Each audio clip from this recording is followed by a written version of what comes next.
Podcast నచ్చితే like చేయండి, share చేయండి, సబ్స్క్రైబ్ చేయండి, ఫాలో అవ్వండి. కష్టపడితేనే ఆనందం. అనగనగా ఒక రాజ్యంలో చాలామంది సోమరిపోతులు అంటే లేజీ పీపుల్ ఉండేవాళ్ళు. ఆ రాజ్యపు రాజధానిలో గొప్ప రాచబాట ఒకటి ఉండేది. అంటే ఒక స్ట్రీట్ ఉండేది. ప్రజలందరూ కలుసుకునేది ఆ బజారులోనే. సోమరిపోతులందరూ ఒక పక్కన గుంపులు గుంపులుగా నిలబడి చోద్యం చూస్తుంటే, మిగతా వాళ్ళు కొందరు హడావిడిగా నడుస్తుంటే అందరూ నవ్వుకుంటూ మాట్లాడుకుంటూ సమయాన్ని వృధా చేస్తుండే వాళ్ళు.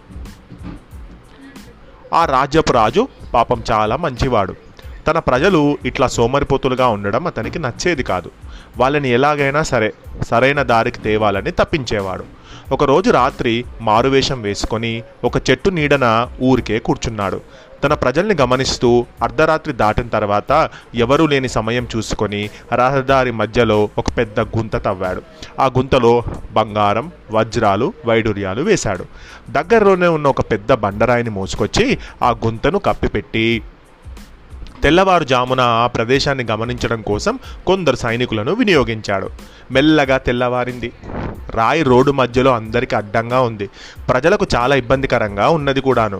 అందరూ ఇబ్బంది పడుతున్నారు కానీ ఒక్కరు కూడా ఆ రాయిని పక్కకు తొలగించడం లేదు. కొందరు సోమరిపోతులైతే ఏకంగా ఆ రాయి మీదే కూర్చొని ముచ్చట్లు చెప్పుకోవడం మొదలుపెట్టారు.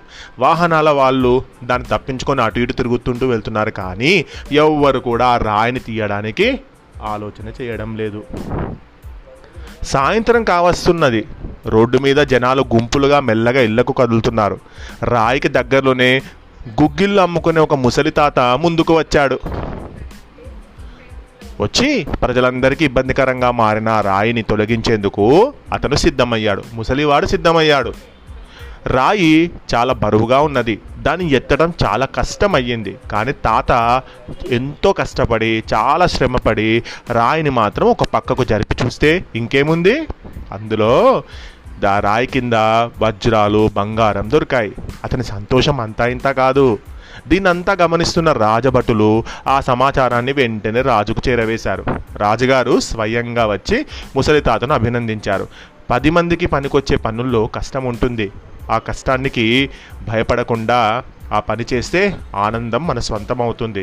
ఈ తాత చేసిన పనిని మనం అందరం చెయ్యొచ్చు. మన సోమరితనాన్ని వదిలించుకుంటే, సమయాన్ని సద్వినియోగం చేస్తే అందరికీ మేలు జరుగుతుంది అని రాజుగారు చెప్పిన మాటలు సోమరిపోతుల కళ్ళు తెరిపించాయి. మరి ఈ కథ ద్వారా తెలిసిన నీతి ఏంటి పిల్లలు? నిజంగానే కష్టానికి ఫలితం ఆనందం. ఎవరు కష్టపడతారో వాళ్ళకి తప్పకుండా ఫలితం తథ్యం.